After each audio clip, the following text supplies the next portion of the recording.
For school districts across our state, it is all eyes on Columbus as leaders are waiting for the state Senate now to release its version of the budget. As we've told you, the House's budget cut expected money sent to public schools by hundreds of millions of dollars. So concerned teachers have been traveling to Columbus to fight for more funding. Our Columbus Bureau reporter Morgan Trow is following through with them now, just as she has on this topic for months, and state senators about these cuts.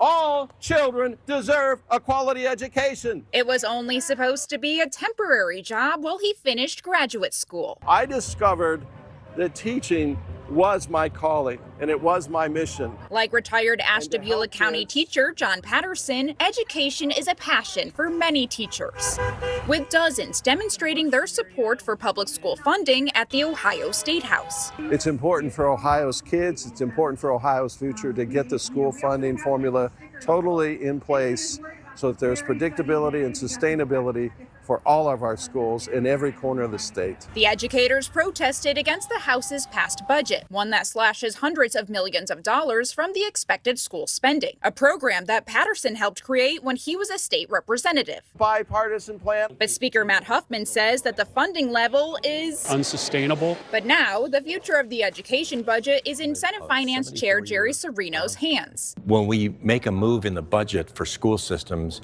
it impacts different systems in different ways.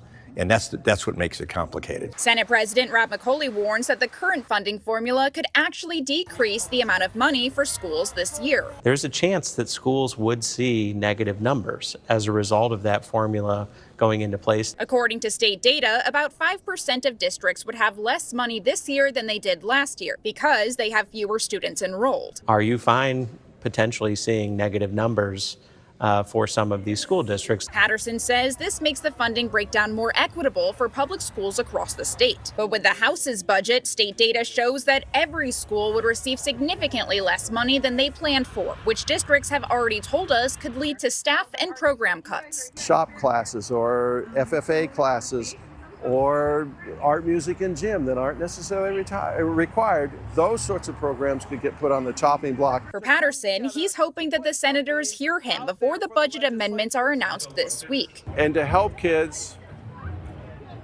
that's who I am. At the Ohio State House, I'm Morgan Trow reporting.